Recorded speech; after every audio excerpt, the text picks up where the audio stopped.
My name is Melissa Macias, and I am the Paleontological Resources Specialist for the Crimson Solar Power Project.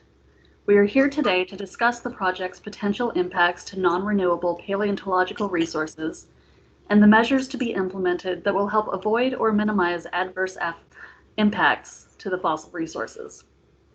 My job is to help you stay in compliance with the paleontological requirements set forth in the project's environmental permits and approvals. Participation in this training is required prior to an excavation in sensitive paleontological areas. Paleontology is a multidisciplinary science that combines elements of geology, biology, chemistry, and physics in an effort to explain the history of life on Earth. Paleontological resources, or fossils, are the remains, imprints, or traces of once living organisms preserved in rocks and sediments. These include mineralized, partially mineralized, or unmineralized bones and teeth, soft tissues, shells, wood, leaf impressions, footprints, burrows, and microscopic remains. Examples of fossils that may be found in these desert areas include small marine fossils, fossilized palm root, trilobite fossils, camel jaw fossils, and camel footprint fossils. The construction of the project will require ground disturbance within geologic sediments that have demonstrated potential to yield significant fossil resources.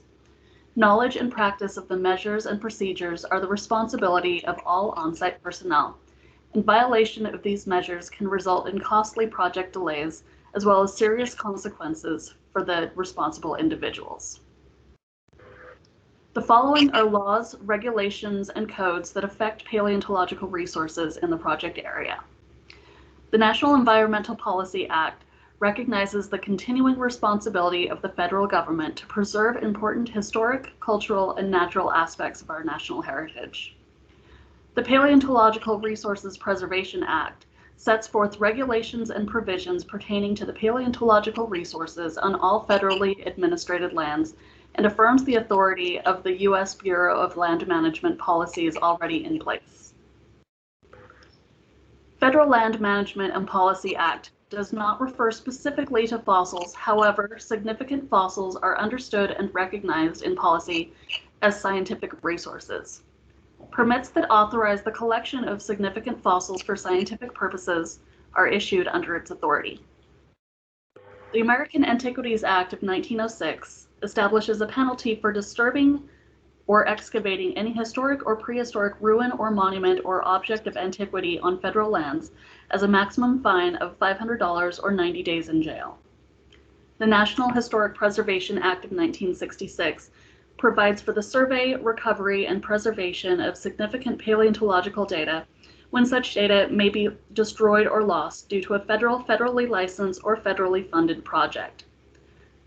Code of Federal Regulations Title 43 prohibits, without a permit, the collection of scientific resources, including vertebrate fossils. It also permits the use of fossils found on federal lands for commercial purposes. Fossils are protected by federal, state, and local laws and agency guidelines across the country. Unauthorized collecting or disturbing of fossils is illegal and can result in fines and imprisonment.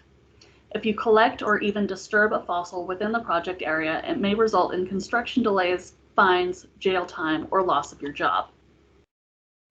Fossil discoveries in the vicinity of the project area include horse, camel, and deer, small and medium-sized mammals such as badger, fox, coyote, rabbit, pocket mouse, tortoises and other reptiles, invertebrates, and petrified wood.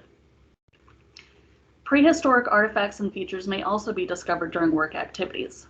Prehistoric resources that may be discovered include stone tools, grinding stones, stone arrowheads, trails, and hearths.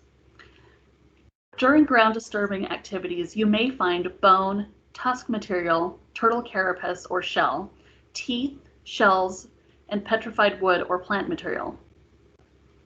I would like to show you some examples of paleontological resources that could be uncovered during work activities. These photos show examples of miscellaneous small vertebrate bones, turtle carapace or shell, miscellaneous small marine invertebrates, trilobite fossils, fossil leaves, petrified wood, fossil invertebrates, scattered fossil bones, in this case from a mammoth, various types of shells, fossil tusk fragments, pocket gopher bones, and hare, tortoise, and mule deer bones. As the designated paleontological resource specialist, I am responsible for verifying implementation of the project's Paleontological Resources Monitoring and Mitigation Plan, and providing direct assistance in avoiding impacts to fossil resources.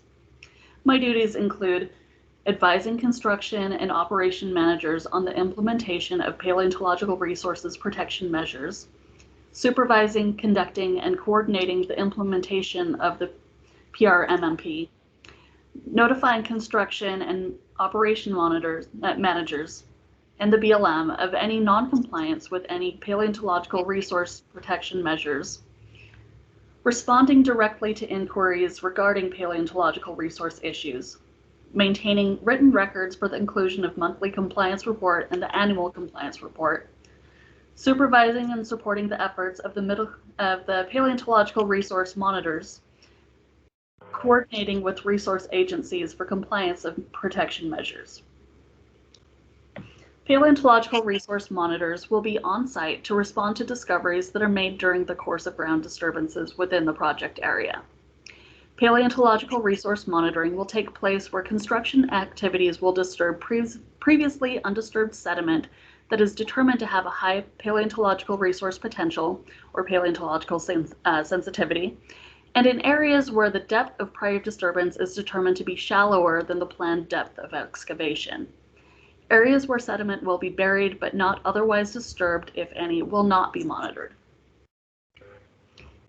In the event that a fossil resource is discovered, the Paleontological Resource Monitor has the authority to halt or redirect work until the significance of the find is determined.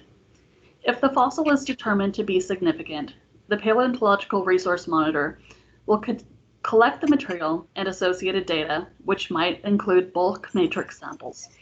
Once the area is cleared by the paleontological resource specialist, the environmental compliance manager will notify construction supervisors that the area is available to continue construction activities. There are 4 steps you should take if you find a fossil or anything you think could be a fossil. First, stop work in the immediate area, such as a 20-foot radius. Second, do not touch it, move it, or disturb it in any way. The reason for this is that the way it is positioned in the ground provides data vitally important to the paleontologists. Third, mark the area with flagging to make sure no one else working in the area disturbs the fossil. Fourth, immediately contact a paleontological resource monitor and the construction foreman or your supervisor.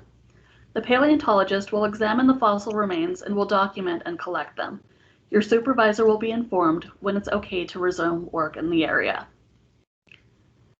You are part of the project's compliance team, and we need your help in protecting California's history, including paleontological resources. If you think you see a fossil, let your supervisor and the Paleontological Resource Monitor or the Paleontological Resource Specialist know.